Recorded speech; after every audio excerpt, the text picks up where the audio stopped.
नमस्कार दोस्तों, एक बार फिर से मेरे इस चैनल में आप सभी का बहुत बहुत स्वागत है। आज हम बात कर रहे हैं खान पान की बदलती तस्वीर। ये पाठ कक्षा 7वीं में संकलित है। तो हमेशा की तरह हम इस पाठ की शुरुआत करने से पहले इस पाठ के मुख्य बिंदुओं पर चर्चा करेंगे। तो इस पाठ के जो मुख्य बिंदु हैं, जैसा कि आप स्क्रीन पर देख रहे हैं, अनेकता में एकता, संस्कृति से जुड़ाव, स्थानीयता, देसी, स्वदेशी, विदेशी, फास्ट फूड आदि पर हम चर्चा करेंगे। यानी कि इस पाठ को पढ़ने से पहले हम जानेंगे अनेकता में एकता का इस पाठ से क्या संबंध है, संस्कृति से जुड़ाव का इस पाठ से क्या संबंध है, स्थानीयता का इस पाठ से क्या लेना देना है, देसी, स्वदेशी, विदेशी और फास्ट फूड, ये जो शब्द आपने अभी सुने, इन सभी शब्दों को आप किस प्रकार इस पाठ से संबद्ध कर सकते हैं, चलिए इस पर हम चर्चा कर लेते हैं। इस पाठ पे हम देखेंगे कि हमारे देश में अलग अलग प्रकार का खान पान पाया जाता है। आप देखेंगे साउथ इंडिया में अलग प्रकार का खान पान है, पंजाब में अलग है, नॉर्थ ईस्ट में अलग है, बिहार में, यूपी में अलग है और दिल्ली में अलग है। दिल्ली में तो आपको हर तरह का खान पान मिल जाता है। तो जब हम दूसरी जगह का खाना खाते हैं तो एक प्रकार से हम दूसरे की संस्कृति का सम्मान करते हैं। यदि आप साउथ इंडिया में जाते हैं, दक्षिण भारत में जाते हैं और वहाँ का खान पान का इस्तेमाल करते हैं अपने खान पान में, तो होता क्या है कि वहाँ का जो व्यक्ति है आपसे अपना जुड़ाव महसूस करता है। उसको लगता है कि आप उसकी संस्कृति की कद्र करते हैं, उसका सम्मान करते हैं। तो इससे ऐसा जब पूरे देश में होने लगता है तो लोगों के अंदर आपस में जुड़ने की एक भावना पैदा होती है। इससे देश में यूनिटी पैदा होती है। इसीलिए यहाँ पर एक शब्द आया है, अनेकता में एकता। फिर संस्कृति से जुड़ाव भी इसी से जुड़ा हुआ शब्द, लगभग एक ही से कनेक्टेड है दोनों।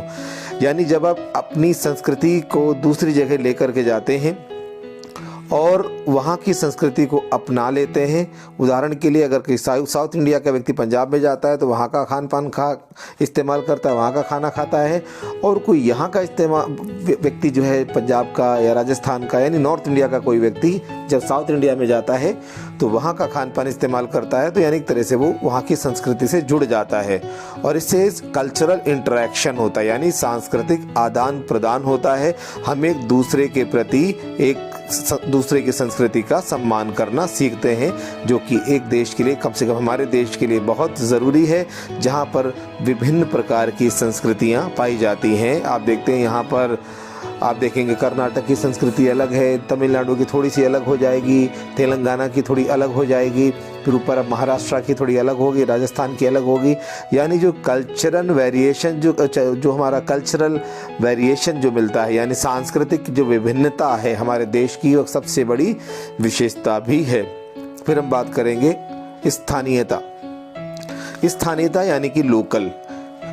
आपने देखा होगा हर जगह का कोई ना कोई ऐसा फूड है, ऐसा कोई भोजन है जो वहाँ की ख़ास बात है, स्पेशलिटी है।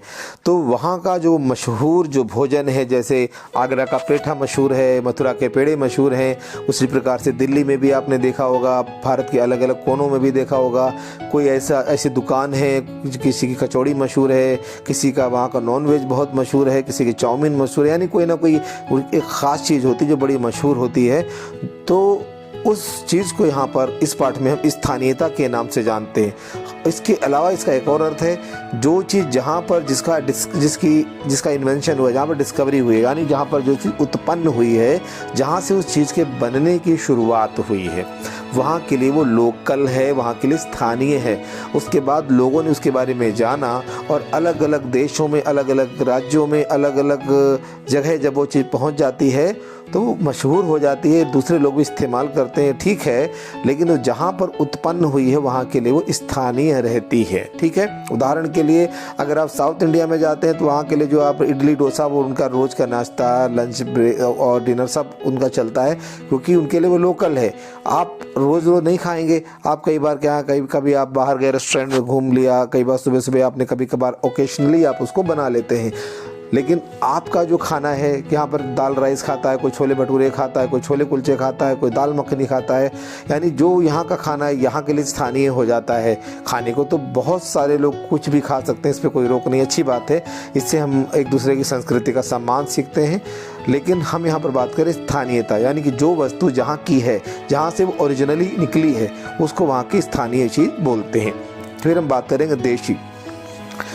देशी मतलब है यहाँ पर पहले वाली देशी की हम बात करें, है डोमेस्टिक, किसी भी कंट्री के अंदर जो चीज़ उत्पन्न होती है और उसी कंट्री में बिकती है, उस कंट्री के अंदर से इंग्लिश में वर्ड है डोमेस्टिक, उसको हम बोलेंगे देशी।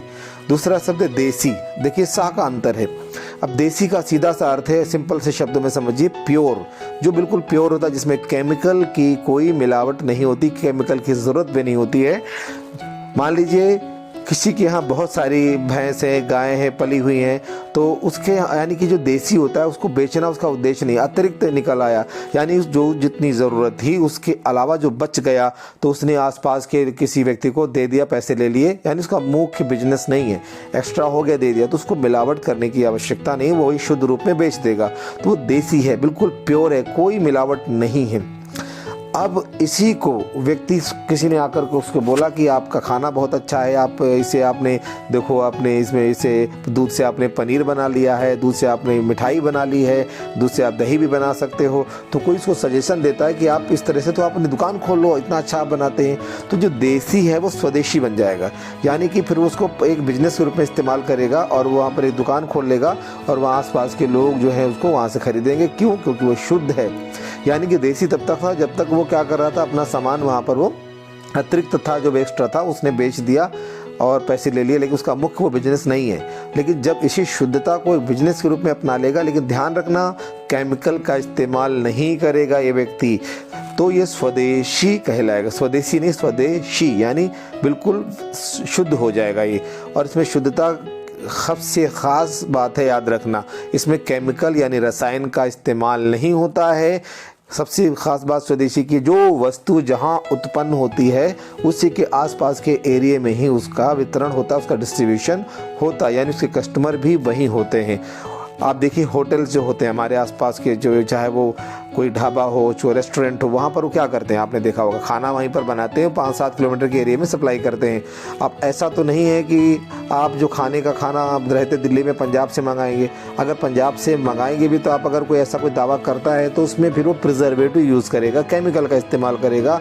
आपने देखा वही होगा, बहुत सारी जैसे रसगुल्ला है और भी कई चीज़ें जो पैक्ड आती हैं, यानी उसको बचाने के लिए क्या करेंगे, वो केमिकल मिलाएंगे ताकि वो एंटी फंगस जो होता है, जिसको सोडियम बेंजोएट के नाम से जाना जाता है, इस केमिकल की मिलावट करनी ही पड़ेगी। अगर आप हर चीज़ के पैकेट पर ध्यान से देखेंगे, चाहे वो बिस्किट हो, ब्रेड हो, उसमें ये लिखा रहता है प्रिजर्वेटिव, छोटा छोटा सोडियम बेंजोएट लिखा होता है। कई बार इसकी जगह वो कोड का इस्तेमाल करते हैं, किसी का कोड 611 है, किसी का कोड 311 है, यानी वो डायरेक्ट ना लिख करके कोड के रूप में लिखते हैं। इंटरनेट पर जब आप सर्च करेंगे उस कोड को डाल करके, तब आपको उस कोड का डिकोड आ जाएगा कि इसका क्या मीनिंग है, कौन से केमिकल का ये कोड इस्तेमाल हुआ है। तो यानी कि केमिकल का इस्तेमाल तब करना पड़ेगा जब उससे प्रॉफिट कमाना होता है, उनको चीज़ को एक जगह से दूसरी जगह बेचना होता है। अब उदाहरण के लिए आप घर में खाना खाते हैं, आप रोटियां बनाती हैं, आपके घर में मम्मी या पापा जो भी बनाता है, यानी घर में वो भी आपका शुद्ध खाना बनता है, आपको उसमें किसी प्रकार के केमिकल मिलाने की ज़रूरत नहीं, क्योंकि आपका वो बेचना नहीं है, ना ही कहीं और आपको सप्लाई करना है। आपने दुकान खोला तो वो भी आपको वहीं पर बना करके उस वहीं पर बेच देते हैं। अब ब्रेड आपने देखी होगी, रोटी आपसे कहा जाए कि आप 3 दिन बाद खा लो, नहीं खाओगे। ब्रेड की डेट आपने देखी हो, 2-2, 3-3 दिन की डेट पड़ी होती है, तो उसी चीज़ की रोटी बनती है, उसी चीज़ की वो ब्रेड बन रही है, तो ब्रेड आप तीसरे दिन भी खा रहे हो, लेकिन रोटी अगर आपके अगले दिन भी कहा जाता है तो आप कहते हैं बासी रोटी हम कैसे खाएं। क्यों? क्योंकि ब्रेड खाने की आपकी आदत पड़ गई है, क्योंकि उसमें क्या होता है कि उसको प्रिजर्वेटिव मिला करके 3-4 दिन की डेट बढ़ा दी जाती है। वो ख़राब नहीं हो रही है, लेकिन अंदर अगर आप जाकर देखोगे कुछ ना कुछ तो केमिकल, उसमें रिएक्शन चेंजेस तो आ ही रहे हैं, बट उसमें प्रिजर्वेटिव मिला देते हैं तो वो उसमें फफूंदी जो पड़ती है वो नज़र नहीं आती है। अब आगे देखते हैं, विदेशी से आप परिचित हैं, जो चीज़ अपने देश की नहीं है, बाहर से आ रही है, कोई ऐसी चीज़ जो आप खाते हैं जो बाहर की है, कॉन्टिनेंटल फूड्स जो है वो उसको आप विदेशी बोलेंगे, ठीक है। आप चाइनीज़ खाते हैं, ठीक है, आप पिज़्ज़ा खाते हैं तो ये इंडियन नहीं है, विदेशी है। इस तरह के बहुत सारे फूड्स हैं, आप जानते ही हैं। फास्ट फूड आपको पता ही है, जब आपके पास समय नहीं होता है, फटाफट आपने जो भी ये मिल गया आपने खा लिया। फास्ट फूड की सबसे ख़ास बात क्या है कि आप जल्दी इस्तेमाल कर लेते हैं, आप पेट भर लेते हैं, लेकिन इसमें न्यूट्रिशंस के नाम पे बहुत ज़्यादा अच्छी बात नहीं होती है, और ये भी माना जाता है कि हमारे शरीर के, हमारे स्वास्थ्य के लिए अच्छा नहीं होता है। तो ये सारे मुख्य बिंदु आपने सीखे। ये सारे के सारे बिंदु आपको किसी भी रेस्टोरेंट में आप जाते हैं वहाँ के मेन्यू कार्ड में मिल जाएंगे। आप मेनू कार्ड में आप देखेंगे साउथ इंडियन, महाराष्ट्रियन, हर कहीं का फूड आपको एक ही मेनू कार्ड में अवेलेबल है। देसी विदेशी स्वदेशी सब मिलेगा आपकी जगह। यानी कि अपने आप में जो मेनू कार्ड है वो भारतीय संस्कृति और पूरे विश्व की संस्कृति का एक सिंबल है। उसमें आपको हर तरह का फूड मिल जाता है। यानी कि कहने को तो वो मेनू कार्ड है, लेकिन उसके अंदर आपको हर जगह का फूड अवेलेबल है। तो एक तरीके से जो मिक्स कल्चर, इसमें इस्तेमाल होता है शब्द मिश्रित संस्कृति, खान पान की मिश्रित संस्कृति, जो इसमें शब्द इस्तेमाल होगा उसका यही अर्थ है कि अब एक जगह बैठे बैठे आप पूरे देश का, अलग राज्यों का, अलग अलग देशों का खाना आपको मिल जाता है। तो ये जो खान पान की जो संस्कृति अब डेवलप हो रही है उसको हम खान पान की मिश्रित संस्कृति के नाम से जानते हैं, जिसमें आप देखते हैं कि रहते तो एक जगह है कि वहाँ पर आपको हर जगह का खाना उपलब्ध होता है। तो ये मुख्य बिंदु आपने अच्छी तरह से समझ लिए। जो समझ ना आए आप बार बार वीडियो को देखिए, सुनिए, आपको बहुत सारी बातें क्लियर हो जाएंगी। ठीक है, अब हम पाठ की तरफ बढ़ते हैं। पिछले 10-15 वर्षों में हमारी खान पान की संस्कृति में एक बड़ा बदलाव आया है। अब ये बदलाव क्यों आया है आप देखिए। 10 से 15 साल या 20 साल मान के चलिए, धीरे धीरे क्या होता है कि ग्लोबलाइजेशन शुरुआत हो जाती है। ग्लोबलाइजेशन का मतलब है विभिन्न जो देश हैं आपस में कनेक्ट हो जाते हैं, आपस में जुड़ जाते हैं। क्यों? इंटरनेट जितनी तेज़ी से बढ़ता है, कम्युनिकेशंस बढ़ते हैं, और इससे क्या है कि हम एक दूसरे के बारे में जान जाते हैं, और जब जानते हैं तो हमें फिर खान पान का भी पता चलता है। तो वहाँ के जो मेथड है, रेसिपीज़ हैं, एक दूसरी जगह जाती हैं। इसके अलावा जब धीरे धीरे जो हमारे ट्रांसपोर्ट सिस्टम है, मेट्रो चल गई, सड़कें अच्छी बन गई, बसेस चलने लगी, तो लोग जो हैं दूर दूर जा कर के काम करने लगे आसानी से। जो नहीं जाते थे कि चलो बसें नहीं चलती हैं, फैसिलिटीज़ अच्छी नहीं हैं, तो जब ये फैसिलिटीज़ आ जाती हैं तो लोग दूर दूर भी काम करने लगते हैं। जब दूर दूर काम करते हैं तो इससे क्या होता है कि वो अपनी संस्कृति भी साथ में लेकर के जाते हैं। अब अगर अच्छी ट्रेन वगैरह ना हो, अच्छी फैसिलिटीज़ ना हो, तो साउथ इंडिया का व्यक्ति नॉर्थ इंडिया में, नॉर्थ का साउथ में या नॉर्थ ईस्ट में नहीं जाएगा। लेकिन जब फैसिलिटीज़ अच्छी आ जाएंगी तो उसको लगेगा चलो अभी प्लेन भी चल रहा है, 3 घंटे में 4 घंटे में अपने घर आ जाएंगे। ट्रेन भी अच्छी चल रही हैं, 15-16 घंटे में, 20-25 घंटे में अपने घर पहुँच जाएंगे। जब फैसिलिटीज़ होती है तो इंसान कहीं भी रहने के लिए, जॉब करने के लिए तैयार हो जाता है। इसका फ़ायदा ये है कि इंसान जहाँ जाता है अपनी भाषा, अपनी संस्कृति को, अपने खान पान को साथ में लेकर के जाता है। यही यहाँ पर कहा गया है, यही यहाँ पर बदलाव आया है। इडली, डोसा, बड़ा, सांभर, रसम अब केवल दक्षिण भारत तक सीमित नहीं है। कितनी बड़ी बात कही गई है कि जो साउथ इंडियन फूड था अब केवल साउथ इंडिया में नहीं मिलता है, अब पूरे देश में वो कहीं भी उपलब्ध है। ये उत्तर भारत के भी हर शहर में मिल जाता है, उपलब्ध है। और अब तो उत्तर भारत की ढाबा संस्कृति लगभग पूरे देश में फैल चुकी है। तो आपने यहाँ पर ये देखा कि जो ढाबा आपने देखा, हाईवेज के किनारे जो ढाबे बने होते हैं, ये नॉर्थ इंडिया में बहुत थे, लेकिन अब आप भारत के किसी भी कोने में चले जाएं, हर जगह हाईवे के किनारे आपको ढाबा मिल जाएगा। यानी कि जो नॉर्थ इंडिया की जो ढाबा का जो कल्चर था वो पूरे देश में पहुँच चुका है। अब आप कहीं भी हों, उत्तर भारतीय रोटी, दाल, साग आपको मिल ही जाएंगे। फास्ट फूड, तुरंत भोजन का चलन भी बड़े शहरों में खूब बड़ा है। इस फास्ट फूड में बर्गर, नूडल्स जैसी कई चीज़ें शामिल हैं।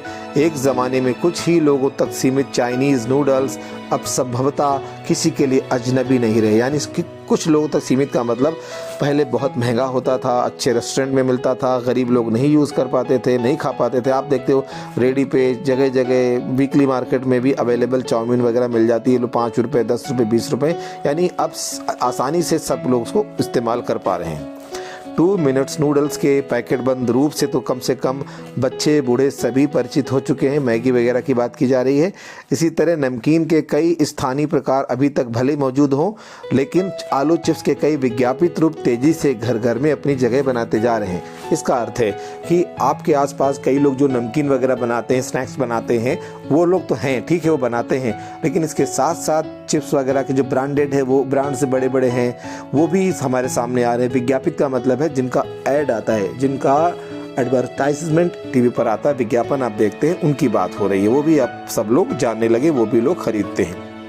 आगे देखते हैं, गुजराती ढोकला गाठिया भी अब देश के कई हिस्सों में स्वाद लेकर खाए जाते हैं। यानी जो गुजरात के जो ढोकला और गाठिया हैं देश के अलग हिस्सों तक पहुंच चुके हैं। बंगाली मिठाइयों की केवल रस भरी चर्चा ही नहीं होती, वे कई शहरों में पहले की तुलना में अधिक उपलब्ध हैं।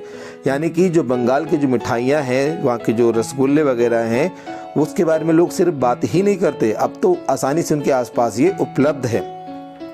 यानी स्थानीय व्यंजनों के साथ ही, स्थानीय देखिए शब्द यहाँ पर आ गया, यानी जो आसपास जो लोकल उनके यहाँ फूड्स मिलते हैं, इन व्यंजनों के साथ, व्यंजन का मतलब खान पान की बात हो रही है, व्यंजनों के साथ ही अब अन्य प्रदेशों के व्यंजन पकवान भी प्रायः हर क्षेत्र में मिलते हैं। यानी कि जो चीज़ जहाँ की फेमस है वो तो मिलती ही है, दूसरी जगह की चीज़ें भी वहाँ पर आसानी से मिल रही हैं। और मध्यम वर्गीय जीवन में भोजन विविधता अपनी जगह बना चुकी है। यानी जो मिडिल क्लास फैमिलीज हैं, वहाँ पर जो खाना बनता है उसके अंदर एक तरह का खाना नहीं बनता है, वैरायटी ऑफ फूड्स उनके पास बहुत मिलते हैं।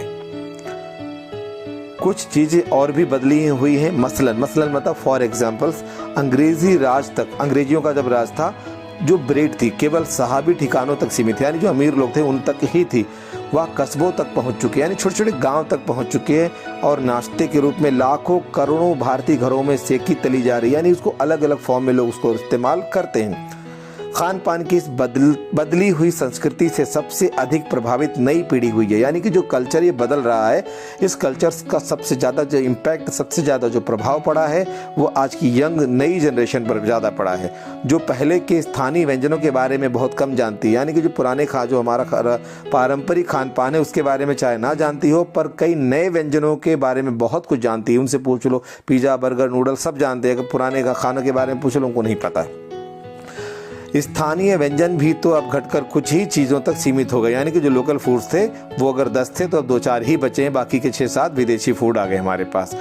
बम्बई की पाव भाजी, अब ये देखिए जो हमने बात की थी स्थानीयता, अब स्थानीयता पर फोकस किया जा रहा है। बम्बई का क्या मशहूर है? पाव भाजी। अब पाव भाजी बम्बई के लिए लोकल है, अगर आप यहाँ पर खाएंगे किसी मार्केट में, दशहरे वगैरह को मेला लगता है या हाट वगैरह में खाते हैं, तो ये लोकल यहाँ का नहीं है। यानी इसका जो ओरिजिनल जो इसका क्षेत्र है जहाँ से निकली है वो तो मुंबई ही कहलाएगा। तो लिखा हुआ बम्बई की पाव भाजी। और दिल्ली के छोले कुलचों की दुनिया पहले की तुलना में बड़ी जरूर है, पर अन्य स्थानीय व्यंजनों की दुनिया में छोटी हुई है। यानी कि ठीक है, ये जो छोले कुलचे या जो लोकल फूड से लोग ज़्यादा खाने लगे हैं, लेकिन आप अगर विदेशी या जो मॉडर्न हमारा खान पान हो गया उससे इसको कंपैरिजन करें तो बहुत कम है। यानी कि जो लोकल फूड्स हैं उसके बारे में लोग कम ही जानते हैं, उसके बारे में ज़्यादा लोग नहीं जानते हैं, उसकी तरफ अट्रैक्शन भी लोगों का कम हो गया है। और इसका सबसे बड़ा कारण है मॉडर्न जो हमारी जनरेशन है, मॉडर्न जो टाइम है। जानकार तो ये भी बताते हैं कि मथुरा के पेड़े और आगरा के पेठे नमकीन में अब वह बात कहाँ रही। यानी कि जो पुराने लोग थे, जो एक्सपर्ट हैं खान पान के, वो उन्हें बहुत रिसर्च की और ये बताया कि पुरानी जो चीज़ें थी उनका बस नाम ही रह गया है, लोगों ने उनमें भी मिलावट करनी शुरू कर दी है। यानी आगरा का जो पेठा मशहूर था, जिसलिए मशहूर था, जो शुद्धता के लिए जाना जाता था, अब शायद वो बात नहीं रह गई है। नमकीन भी अब वो वैसी नहीं रह गई है। मथुरा के पेड़े भी सिर्फ नाम ही रह गया, उनमें शुद्धता, पहले वाली जो क्वालिटी थी अब नहीं रह गई है। यानी जो चीज़ें बची भी हुई हैं उनकी गुणवत्ता में फ़र्क पड़ा। यानी जो क्वालिटी जो थी जिसलिए वो जानी जाती थी वो चीज़ें अब उसमें नहीं है। फिर मौसम और ऋतुओं के अनुसार फलों और खाद्यान्नों से जो पकवान और व्यंजन बनाए जाते थे, यानी अलग अलग मौसम में, यानी कि अगर किसी मौसम में कोई जो फल आता है, कोई वहाँ पर अलग अलग प्रकार के जो खान पान होते हैं मौसम के अनुसार बदल जाते हैं। आपने देखा होगा सर्दियों में लोग गुड़ की पट्टी, तिल के लड्डू वगैरह बना लेते। इस तरह से मौसम के अनुसार जो चीज़ें बनाई जाती थी अब लोग उनको नहीं बनाते हैं। कारण क्या है? क्योंकि आजकल की लाइफ बड़ी बिजी हो गई है, व्यस्त ज़िंदगी हो गई है और उन्हें बनाने की फुर्सत भी अब कितने लोगों को रह गई है। अब गृहिणी मतलब होता है हाउसवाइफ। अब गृहिणियों या कामकाजी वर्किंग वुमेन्स महिलाओं के लिए खरबूजे के बीज सुखाना, छीलना और फिर उनसे व्यंजन तैयार करना सचमुच दुस्साध्य है। दुस्साध्य मतलब बहुत कॉम्प्लिकेटेड है, बहुत मुश्किल है। क्योंकि घर की तो देखिए घर में हाउसवाइफ, इसका मतलब है नहीं कि काम वो कर पाएंगी, बहुत महंगाई हो गई है, अब वो नहीं खरीद पाती हैं, समय नहीं है। उसके अलावा जो वर्किंग वुमेन्स हैं, महिलाएँ जो कामकाजी महिलाएँ हैं, उनके लिए भी मुश्किल हो गई है क्योंकि अब उनके पास समय नहीं है, बाहर का भी संभालना है, घर भी संभालना है। यानी अब झटपट वाली ज़िंदगी है कि जल्दी से जल्दी काम खत्म हो। आगे देखते हैं। यानी हम पाते हैं कि एक और तो स्थानीय व्यंजनों में कमी आई है, लोकल फूड्स कम होते चले गए हैं, दूसरी ओर वे ही देसी विदेशी व्यंजन अपनाए जा रहे हैं जिन्हें पकाने और बनाने में सुविधा है। देखिए, लोकल फूड्स लोगों ने छोड़ दिए धीरे धीरे, लेकिन जो बाहर के व्यंजन हैं, जो नए मॉडर्न हमारी डिशेस हैं खाने की, उनको उनमें से लोग चूज़ कर रहे हैं, ऐसी चीज़ें बनाने की कोशिश कर रहे हैं जो आसानी से जिनको बनाया जा सके, जिसमें समय कम लगे, साथ में पैसा भी कम लगे। जटिल प्रक्रियाओं वाली चीज़ें तो कभी कभार व्यंजन पुस्तिकाओं के आधार पर तैयार की जाती है। अब जटिल प्रक्रिया का मतलब है जिसका जो प्रोसेस है, जटिल प्रक्रिया का मतलब कॉम्प्लिकेटेड प्रोसेस, यानी जिनको बनाना बहुत मुश्किल है, जो बहुत ज़्यादा समय लगता है, बहुत ज़्यादा पैसा लगता है, ऐसी चीज़ों को लोग रोज़ नहीं बनाते, ओकेशनली बनाते हैं, कभी कभी व्यंजन पुस्तिकाओं के आधार पर तैयार करते हैं। व्यंजन पुस्तिका का अर्थ है यहाँ पर रेसिपी, जो हमारी रेसिपी उसके आधार पर तैयार करते हैं, वो कभी कभार तैयार कर देते हैं। जैसे होली हो गई, दिवाली हो गई, या किसी का बर्थडे हो गया तो स्पेशली उस दिन बनाएंगे, रोज़ नहीं बनाते। आगे देखते हैं। अब शहरी जीवन में जो भागम भाग है, यानी कि जो शहरी जीवन की जो भाग दौड़ की ज़िंदगी है, बिजी लाइफ है, उसे देखते हुए ये स्थिति स्वाभाविक लगती है। यानी कि जो लेखक ये कह रहा है कि ऊपर जो हमने बोला कि लोग कभी कभार बनाते हैं, समय नहीं है, क्यों? क्योंकि लोगों की ज़िंदगी बहुत बिजी हो गई है। और अगर हम शहरों की बात करें तो यहाँ पर ऐसा होना तो नेचुरल है, इसमें हम कोई शिकायत नहीं कर सकते। उसके बाद दूसरा कारण बताया है, फिर कमर तोड़ महंगाई ने भी लोगों को कई चीज़ों से धीरे धीरे वंचित कर दिया। वंचित मतलब दूर कर दिया है। कमर तोड़ महंगाई ने, यानी बहुत कॉस्टली होती जा रही हैं चीज़ें। जो चीज़ें पहले जो 10 रुपए की मिलती थी, आज वो 20 रुपए की मिल रही है, 50 रुपए की मिल रही है, धीरे धीरे वो बढ़ती जा रही है। लोगों की इनकम नहीं बढ़ रही, लेकिन खर्चे बढ़ते जा रहे हैं, महंगाई बढ़ती जा रही है। तो लोगों ने कॉस्ट कटिंग शुरू कर दी कि जो चीज़ें बनाते थे घर में आराम से सस्ती मिल जाती थी, अब उसके बारे में सोचने लगे हैं कि इसको कौन बनाए। जिन व्यंजनों में बिना मेवे मतलब ड्राई फ्रूट्स, काजू, किशमिश, बादाम की बात हो रही है, जिन व्यंजनों में बिना मेवों के स्वाद नहीं आता था, उन्हें बनाने और पकाने के बारे में भला कौन 4 बार नहीं सोचेगा। आप सपोज कीजिए इस तरह का वाक्य आपको एग्जाम में दे दिया जाए और पूछे इसका क्या अर्थ है, तब आप क्या लिखेंगे? वही मैं बता रहा हूँ यहाँ पर ये कहने की कोशिश कर रहा है लेखक कि पहले ड्राई फ्रूट्स वगैरह आसानी से लोग खा लेते थे, सस्ते मिलते थे, लेकिन अब अगर कोई ड्राई फ्रूट्स डाल के बनाने वाली कोई चीज़ अगर किसी को बोले कि ये बना दो, तो लोग 10 बार सोचेंगे, क्योंकि ड्राई फ्रूट्स बहुत महंगे हैं, घर चलाना ही लोगों के लिए मुश्किल हो रहा है, खाना खाना मुश्किल हो रहा है, फिर ड्राई फ्रूट्स कहाँ से खरीदे वो, फिर वो ऐसी चीज़ों को अवॉइड कर देते हैं। ये इसका अर्थ है यहाँ पर। अब आगे देखते हैं। खान पान की जो एक मिश्रित संस्कृति बनी है, अभी हमने जब मुख्य बिंदु की चर्चा की थी वहाँ पर हमने इस शब्द का इस्तेमाल किया था। मिश्रित संस्कृति का सीधा सा अर्थ है जो मिक्स कल्चर है, यानी कि साउथ नॉर्थ सब कहीं का जो खान पान एक साथ मिल जाता है। उदाहरण क्या है आपका? Menu card. मेनू कार्ड मिश्रित संस्कृति का सबसे बड़ा उदाहरण है, इसी की बात हो रही है। खान पान की जो एक मिश्रित संस्कृति बनी है, इसके अपने सकारात्मक पक्ष भी हैं, इसके पॉजिटिव एस्पेक्ट भी हैं, यानी कुछ अच्छी बातें भी हैं। क्या है? गृहिणियों और कामकाजी महिलाओं को अब जल्दी तैयार हो जाने वाले विविध व्यंजनों की विधियां मिल गई उपलब्ध, यानी कि उनके पास बहुत सारे ऑप्शन हैं कि इसमें से कौन सी चीज़ें आसानी से बन जाती हैं, जल्दी जल्दी बना के हम बच्चों को स्कूल भेज दें, हम दफ्तर चले जाएं, यानी बहुत सारी चीज़ें उनको मिल गई हैं, बनाने के ऑप्शन मिल गए हैं। आपने देखा कोई बनाता है, कोई मैकरोनी बना लेता, कोई पास्ता बना लेता, जल्दबाजी में चला जाता है, यानी इसी की बात हो रही। कोई नूडल्स बना के ही खा लेता है। ये यहाँ पर कहने की कोशिश की जा रही है। नई पीढ़ी को, जो न्यू जनरेशन है, यंग जनरेशन है, नई पीढ़ी को देश विदेश के व्यंजनों को जानने का सुयोग मिला, यानी कि जो नई हमारी जो आजकल की जनरेशन है, यंग जनरेशन, इनको पॉजिटिव की बात चल रही कि जो मिश्रित संस्कृति है उससे क्या फ़ायदा हुआ है, उसकी हम बात करें। पहला फ़ायदा हुआ कि जो कामकाजी महिलाएं हैं, जो घरेलू महिलाएं हैं, उनको बहुत सारे ऑप्शन मिल गए खान पान के। इसके अलावा जो नई पीढ़ी है आजकल की, उनको बहुत सारे नए नए खान पान के बारे में उनको पता चला है, भले ही किन्हीं कारणों से और किन्हीं खास रूपों में, क्योंकि ये भी एक सच्चाई है कि ये विविध व्यंजन इन्हें निखालिस रूप में उपलब्ध नहीं है। यही बात बताया है कि नई जनरेशन को ठीक है कुछ बातों का पता चला है, लेकिन जो बात पहले वाले खान पान में थी, आज यंग जनरेशन के सामने जो खान पान है, यानी बात कर रहे हैं चाहे मथुरा के पेड़े हों, आगरा का पेठा हो, यानी जो बहुत मशहूर चीज़ें थी, आज अगर यंग जनरेशन के सामने वो चीज़ है तो निखालिस नहीं है। निखालिस को इंग्लिश में बोलेंगे प्योरिटी, शुद्ध नहीं है वो, उसमें भी मिलावट हो रही है। असली रूप में आज की जनरेशन को वो चीज़ उपलब्ध नहीं है। आज़ादी के बाद यानी कि जो हमारी इंडिपेंडेंस मिली है 1947 में, उसके बाद के टाइम की बात की जा रही है। आज़ादी के बाद उद्योग धंधों नौकरियों तबादलों का जो एक नया विस्तार हुआ, उसके कारण भी खान पान की चीज़ें किसी एक प्रदेश से दूसरे प्रदेश में पहुंची है। प्रदेश का अर्थ है यहाँ पर एक राज्य से दूसरे राज्य में, एक जगह से दूसरी जगह में ये चीज़ें पहुंची हैं। क्यों?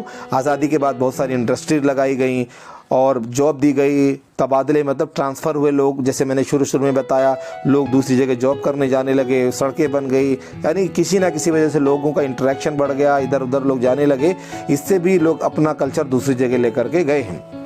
बड़े शहरों के मध्यम वर्गीय स्कूलों में मिडिल क्लास फैमिली, हम और आपकी बात हो रही है, मिडिल क्लास स्कूलों में जब दोपहर के वक्त टिफ़िन का खुलता है, बच्चे खोलते हैं, तो टिफ़िन खोलते ही तो उनसे विभिन्न प्रदेशों के व्यंजनों की एक खुशबू उड़ती है। यहाँ पर अर्थ है कि अगर आप मिडिल क्लास फैमिली की बात कर रहे हैं, वहाँ के जो बच्चे पढ़ते हैं स्कूल में जब अपना लंच बॉक्स खोलते हैं तो अलग अलग फैमिली बैकग्राउंड से आते हैं। कोई साउथ इंडिया का है, कोई पंजाब का है, राजस्थान का है, यानी जिस राज्य के बच्चे हैं आप देखते हैं उनके खान पान में उतनी विविधता, वैरायटी उसमें मिलती है। यहाँ पर ये बात की जा रही है। हम खान पान से भी एक दूसरे को जानते हैं।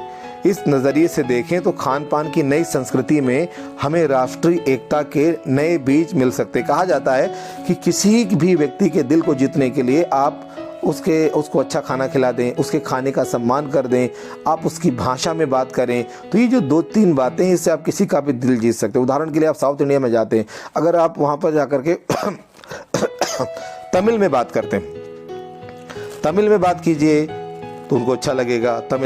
अगर वहाँ तमिलनाडु में आप हैं, केरला में गए आपको थोड़ी बहुत मलयालम आती है, अगर आप मलयालम में बात करते हैं उनको ऐसा लगेगा तो अपना बंदा है। तो अब जब आप किसी की मदर टंग में बात करते हैं और साथ में उसका खाना खाते हैं, उसके खाने की तारीफ़ करते हैं, तो इससे क्या होता है, एक दूसरे के मन में प्रेम की भावना पैदा होती है। वो व्यक्ति जब आपके यहाँ आएगा और आपके यहाँ का खाना खाएगा, छोले कुलचे दिल्ली में खाएगा और यहाँ भी वही कहेगा, क्योंकि हम जैसा देते हैं वैसा ही हमें मिलता है। तो इससे क्या होता है कि खान पान के जरिए कल्चरल इंटरेक्शन होता है और देश में यूनिटी डेवलप होती है, इसकी देश में एकता बढ़ती है और प्रेम की भावना एक दूसरे में मिलती है। बीज भली भांति तभी अंकुरित होंगे, यानी एकता जो लोगों के अंदर पनप रही खान पान के जरिए, ये तभी और अच्छी स्ट्रांग बनेगी, देश और मजबूत बनेगा। तो इसके लिए सिंबॉलिक वर्ड यूज हुए हैं। बीज भली भांति तभी अंकुरित होंगे, ग्रो करेंगे, जब हम खान पान से जुड़ी हुई दूसरी चीज़ों की ओर भी ध्यान देंगे। यानी कि सिर्फ खान पान से देश में एकता नहीं आएगी, कुछ और भी हमें देखना पड़ेगा। मसलन, पहले भी ये शब्द इस्तेमाल हुआ था, मसलन का यहाँ पर अर्थ है फॉर एग्जाम्पल। मसलन हम बोली बानी, जो भी मैंने बोला है बात अब कुछ देर पहले बताई थी, हम दूसरे की बोली और बानी यानी किसी भाषा सीखें, वेशभूषा यानी उसके वस्त्र पहने उनके जैसे, आदि को भी किसी न किसी रूप में ज़्यादा जानेंगे जो किसी खान पान विशेष से जुड़ी हुई है। यानी कि आप खान पान तो कहीं का इस्तेमाल करते हैं, वहाँ की भाषा भी अगर आप जान पाते हैं, उसका सम्मान करते हैं, वहाँ के जो वस्त्र हैं वहाँ भी आप खरीदते हैं, वहीं के पहनते हैं, तो वहाँ के लोगों को अच्छा ऐसा लगता है कि आप उनकी संस्कृति का सम्मान कर रहे हैं। इससे जो है भारतीय एकता विकसित होती है और मजबूत होती है। इसकी बात यहाँ पर लेखक कर रहा है। अब आगे देखें। इसी के साथ ध्यान देने की बात यह है कि स्थानीय व्यंजनों का पुनरुद्धार भी ज़रूरी है। पुनरुद्धार मतलब दोबारा से उनको सामने लाना है ताकि लोग उसको जान सकें, जिन्हें अब एथनिक कहकर पुकारने का चलन बढ़ गया। एथनिक मतलब चलो एंटिक है, पुराना है, चलो किसी जगह हम किसी एक आध रेस्टोरेंट में मिल जाएगा और बस वही है कि हाँ भाई ये एक चीज़ थी जो हमारे यहाँ मिलती थी, बस किसी को दिखा दिया, एक बाइट खा लिया, बस उसी से सम्मान हो गया। ये यहाँ पर लेखक इसका विरोध कर रहा है। सिर्फ ऐसी सोच नहीं रखनी है, हमें उस चीज़ को, पुरानी जो मशहूर चीज़ें थी, अलग अलग उनको नई पीढ़ी के सामने, लोगों के सामने लाना है। ऐसे स्थानीय व्यंजन को केवल 5 सितारा होटलों के प्रचार के लिए नहीं छोड़ना चाहिए। यानी कि जो हमारे पुराने मशहूर खान पान के तरीके हैं, इसको सिर्फ ये मत सोच लो कि भाई 5 स्टार होटल है, वहाँ के मेनू में एक वर्ड लिख दिया कि ये चीज़ हमारे यहाँ अवेलेबल है, बस कोई आ गया विदेश से, कहा कि हाँ ये चीज़ हमने हिस्ट्री में पढ़ी थी, ये मुझे ला के दो। तो आप देखोगे अगर 5 स्टार होटल के मेनू कार्ड की वो शोभा बढ़ाएंगे तो अमीर लोग ही उसका फ़ायदा उठा पाएंगे, इससे संस्कृति का विकास नहीं होगा। एक गरीब व्यक्ति कैसे जानेगा उसको? इसके लिए ज़रूरी है कि हम सभी लोग मिलकर के पुराने व्यंजनों के बारे में लोगों को बताएं, बनाएं, खाएं, लोगों के साथ में डिस्ट्रीब्यूट करें, चाहे त्यौहार पे किसी भी समय, जिससे लोग अपने कल्चर को जानेंगे। ये यहाँ पर मैसेज देने की कोशिश की जा रही है। 5 सितारा होटल यानी 5 स्टार होटलों में वे कभी कभार मिलते रहे, यानी स्थानीय और पुराने व्यंजन की बात की जा रही है। कभी कभार मिलते रहे, पर घरों और बाज़ारों से गायब हो जाएं तो ये एक दुर्भाग्य ही होगा, हमारी संस्कृति को ख़राब करने का हम ही कारण बनेंगे। अच्छी तरह बनाई पकाई गई पूड़ियाँ, कचौड़ियाँ, जलेबियाँ भी अब बाज़ारों से गायब हो रही हैं। मौसमी सब्जियों से भरे हुए समोसे भी अब कहाँ मिलते हैं, यानी कि मौसम के अनुसार जो वेजिटेबल्स आती थी उसको भर के समोसे बनाए जाते थे पहले, ताकि वो ज़्यादा हेल्दी हों। लेकिन अब सब्जियां इतनी महंगी हो गई, कौन बनाएगा इतना, ये भी यहाँ पर कहने की कोशिश की गई है कि अब इस तरह के समोसे वगैरह नहीं बनते हैं। उत्तर भारत में उपलब्ध व्यंजनों की दुर्गति भी हो रही है, यानी कि नॉर्थ इंडिया में जो भोजन मिलते थे पुराने, उसकी भी दुर्गति हो रही, बुरी दशा है। लोग उसको खरीद नहीं पा रहे हैं, जो मिल रहे हैं उसमें भी लोग मिलावट कर रहे हैं। अचरज नहीं है, यानी आश्चर्य की बात नहीं है कि पहले उत्तर भारत में जो गली मोहल्लों की दुकानों में, यानी छोटे छोटे स्ट्रीट्स में, घर घर में छोटी छोटी दुकानें होती थी गलियों में, वहाँ पर जो दुकानों में आम हुआ करती थी, चीज़ें आसानी से मिल जाती थी, उन्हें अब ख़ास दुकानों से तलाशा जाता है। अब उनको लोग किसी पर्टिकुलर शॉप पे ही तलाश पा रहे हैं, ढूंढ पा रहे हैं, कि हर जगह उपलब्ध नहीं है। ये भी एक कड़वा सच है कि कई स्थानीय व्यंजनों को हमने तथाकथित को इंग्लिश में सो कॉल्ड बोलते हैं, तथाकथित आधुनिकता के चलते छोड़ दिया है और पश्चिम की नकल में बहुत सी चीज़ें ऐसी अपना ली हैं जो स्वाद और स्वास्थ्य और सरसता के मामले में बहुत अनुकूल नहीं है। इसका अर्थ यह है कि हमारी भी गलती है, हम अपने आप को मॉडर्न दिखाने के लिए हमने बहुत सारी गलतियां कर दी हैं और अपने भारतीय संस्कृति को पीछे छोड़ दिया है। भारत में आपको पता होना चाहिए, चाहे खाना बनाने का तरीका हो, खाना खिलाने का तरीका हो, सबका एक नियम था कि ज़मीन पर बैठ के खाएँगे, पत्तल में खाएँगे और खाने से पहले पानी पिएंगे, खाने के बाद पानी नहीं पिएंगे। कुछ नियम बने हुए थे और घर के जो लोग थे अपने मेहमानों को अपने हाथ से खिलाते थे, वेटर वगैरह का चलन नहीं था। मैं भी कई बार जब गांव में शादियों में जाता हूं तो वहां पर मैं देखता हूं आसपास के लोग इकट्ठे हो जाते हैं और वही बारातियों को खाना खिलाते हैं। अगर लड़की की शादी होती है तो वो उनका सबका कहना है ये इनकी बेटी नहीं, ये पूरे गांव की बेटी है, हमारी बहन है। तो वो सब लोग मिल कर के बारातियों का स्वागत करते हैं, खाना खिलाते हैं, यानी कि वहाँ पर कोई वेटर वगैरह का चलन नहीं। हाँ, इतना हो जाता है कई बार खाना बनाने के लिए बुला लेते हैं, लेकिन खाना खिलाने के लिए वेटर नहीं होते, वो खुद ही खाना खिलाते हैं। इसमें एक अपनापन होता है।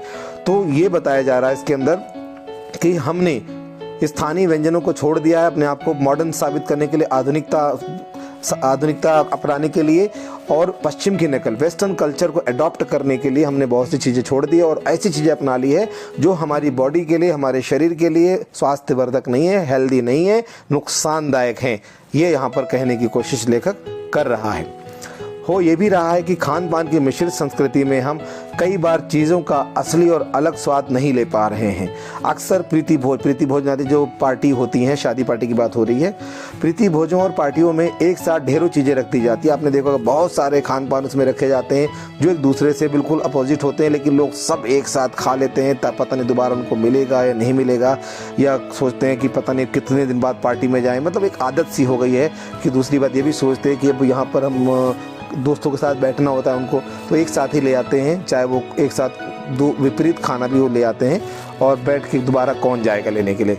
कई बार तो उसमें खाते भी नहीं हैं, आधा तो फेंक देते हैं, लेकिन वो ले आते हैं जो हमारे शरीर के लिए भी अच्छा नहीं है और फूड भी हमें वेस्ट नहीं करना चाहिए, बेकार नहीं करना चाहिए, ये भी एक बात है। अक्सर प्रीति भोजों पार्टियों में एक साथ ढेरों चीज़ें रख दी जाती हैं। आपने देखा बहुत सारा खान पान हुआ पार्टियों में लगा होता है, उनका स्वाद गड्डम गड्ड हो जाता है, यानी सब मिक्स हो जाता है, समझ नहीं आता क्या खाना है क्या नहीं खाना है। खान पान की मिश्रित या विविध संस्कृति हमें कुछ चीज़ें चुनने का अवसर देती है। यहाँ लेखक बहुत बड़ा संदेश देता है। वो कहता है ठीक है, बहुत सारा कल्चर आ गया हमारे सामने, अलग अलग प्रकार का उपलब्ध है, लेकिन भगवान ने हमें अक्ल दी है, हमें बुद्धि दी है कि इनमें से कौन सी ऐसी चीज़ें हैं, कौन से ऐसे खान पान हैं जो हमें अपनाना है, जो हमारे शरीर के लिए, हमारे पेट के लिए बहुत अच्छा हो। ये हमें करना होगा। चुनने का अवसर देती है और हम उसका प्रायः लाभ नहीं उठा रहे हैं, फ़ायदा नहीं उठा रहे हैं। हम अक्सर एक ही प्लेट में कई तरह के और कई बार तो बिल्कुल विपरीत प्रकृति वाले व्यंजन परोस लेना चाहते हैं। विपरीत प्रकृति का मतलब होता है कि कई बार क्या होता है, कुछ खान पान ऐसा होता है एक के साथ दूसरा आप नहीं खा सकते। आप सपोज करो दही खाते, दही के साथ दूध पी लेंगे या कुछ ऐसी चीज़ें खा लेंगे जो पेट में जाके आपको लूज मोशन कर दे या पेट को ख़राब कर दे, लेकिन हम सब खा रहे हैं, यानी कि कोई बचाव नहीं। दही बड़ा खाया, गुलाब जामुन खा लिया, गुलाब जामुन खाया, पनीर खा लिया, कुछ भी खा लिया, दही खा लिया, दही भल्ले खा रहे, दूध भी पी रहे, यानी जो भी चीज़ें उपलब्ध है वहाँ सब खा लेना चाहते हैं। ये नहीं सोच रहे हैं क्या ये दोनों एक दूसरे के अपोजिट तो नहीं है, रिएक्शन तो नहीं करेगा पेट में, वो बात की बात है। हम ये सब नहीं सोचते। यही यहाँ लेखक कहना चाहता है, एक ही प्लेट में हम विपरीत प्रकार की चीज़ें परोस लेना चाहते हैं। यहाँ प्लेट का सिर्फ पार्टियों से मतलब नहीं है, हमारी ज़िंदगी से जुड़ा है यार, कि हम एक साथ अपने घर में बहुत सारी चीज़ें पकाना चाहते हैं, चाहे वो चीज़ें हमारे शरीर के लिए अच्छी हैं या नहीं है, हम ये नहीं सोचते। हम ये दुनिया को दिखाना चाहते कि हाँ भाई हम भी मॉडर्न हैं, हम भी मॉडर्न चीज़ों के बारे में जानते हैं, हम भी पिज़्ज़ा बर्गर नूडल्स खाना जानते हैं, चाहे वो शरीर के लिए कैसा भी हो। यहाँ पर वो संदेश देना चाहता है लेखक कि हमें अपनी परंपरा को नहीं छोड़ना है, शुद्धता को नहीं छोड़ना है और ऐसा खान पान अपनाना है जो हमारे शरीर के लिए लाभदायक हो, शुद्ध हो। इसलिए खान पान की जो मिश्रित और विविध संस्कृति बनी है, यानी कि जो आप अलग अलग प्रकार का खाना मिल रहा है, इसमें विदेशी भी शामिल है और लग रहा है यही संस्कृति, यही मिश्रित संस्कृति ही आगे जाएगी और अधिक विकसित होने वाली है। उसे तरह तरह से जांचते रहना ज़रूरी है, यानी कि हमें, हमारा काम है कि उस संस्कृति को जांचें, यानी कि जो मिल गया उसे खाएं नहीं, सोचें, एनालिसिस करें, क्या ये सही है, क्या ये बर्गर खाना सही है, क्या ये पिज़्ज़ा खाना सही है, क्या इससे हमें कोई नुकसान तो नहीं है। ये सब कुछ सोचना पड़ेगा। यानी बाज़ार में बहुत कुछ है लेकिन आपके शरीर के लिए क्या ज़रूरी है ये आप सोचना आपका काम है। अब देखिए 3 प्रश्न है इसमें। खान पान की मिश्रित संस्कृति से लेखक का क्या मतलब है, जैसा कि आपको बता दिया। जब इसमें अलग अलग देशों का, अलग अलग राज्यों का भोजन एक जगह मिलने लगता है तो इस संस्कृति को हम खान पान की मिश्रित संस्कृति बोलते हैं। आप इसकी व्याख्या अपने आप कर सकते हैं, पाठ को अच्छी तरह से सुन लीजिए।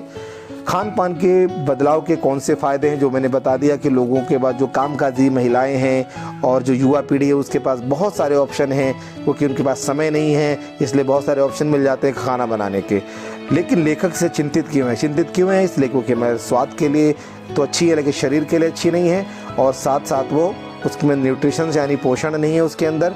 इसके अलावा उसमें शुद्धता नहीं है। ये बहुत सारी बातें आपको उसमें और भी लिख सकते हैं हम।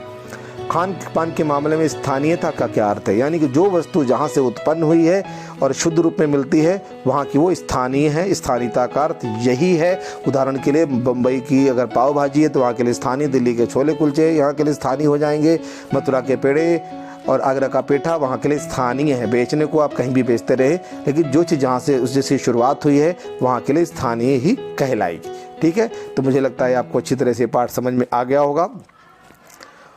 और कुछ यहाँ पे और प्रश्न हैं, अतिरिक्त हैं ये। फास्ट फूड यानी तुरंत भोजन के नफ़े और नुकसान पर कक्षा में वाद विवाद कीजिए, यानी डिबेट आप अपने आप लिख सकते हैं नोटबुक में। यानी जो फास्ट फूड है उसके पॉजिटिव और नेगेटिव चीज़ें क्या है, नफ़ा नुकसान मतलब पॉजिटिव नेगेटिव एस्पेक्ट क्या है, ये आप बताएंगे। हर शहर कस्बे में कुछ ऐसी जगह होती है जो अपने किसी खास व्यंजन के लिए जानी जाती हैं।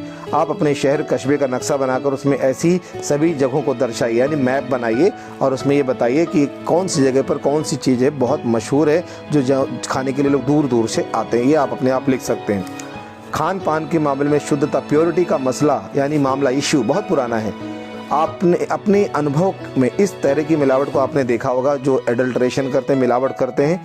किसी फिल्म या अखबारी खबर यानी जो न्यूज़ वगैरह में देखा हो, हवाले से, हवाला मतलब वहाँ से रेफरेंस देते हुए, उदाहरण देते हुए खान पान में होने वाली मिलावट के नुकसानों की चर्चा कीजिए, मिलावट की चर्चा कीजिए। ये बहुत इंपॉर्टेंट है। न्यूज़ आपको आप न्यूज़ चैनल पर मिल जाएगी और ऑनलाइन आप न्यूज़पेपर भी देख सकते हैं। इसके लिए दिवाली वगैरह के समय में, होली वगैरह के समय जब खान पान की ज़रूरत ज़्यादा होती है, मिठाइयों की बहुत सारी खपत बढ़ जाती है, उस समय मिलावट के केस बहुत सुनने में आते हैं। आप इसके लिए उदाहरण ले सकते हैं। मिलावट खान पान में बहुत होती है, चाहे वो मसाले में मिलावट हो, चाहे दूध में मिलावट हो, घी में मिलावट करते हैं, मिठाइयों में मिलावट करते हैं, तरह तरह की मिलावट आप एग्जाम्पल इस उत्तर में लिख सकते हैं। मुझे लगता है आपको पूरा पाठ अच्छी तरह से समझ में आ गया। नहीं आता है तो बार बार आप सुनेंगे, आपको समझ में अवश्य आ जाएगा। तो ठीक है बच्चों, अगली बार कुछ और वीडियो लेकर आपके सामने में आऊँगा। तब तक के लिए आपका बहुत बहुत धन्यवाद।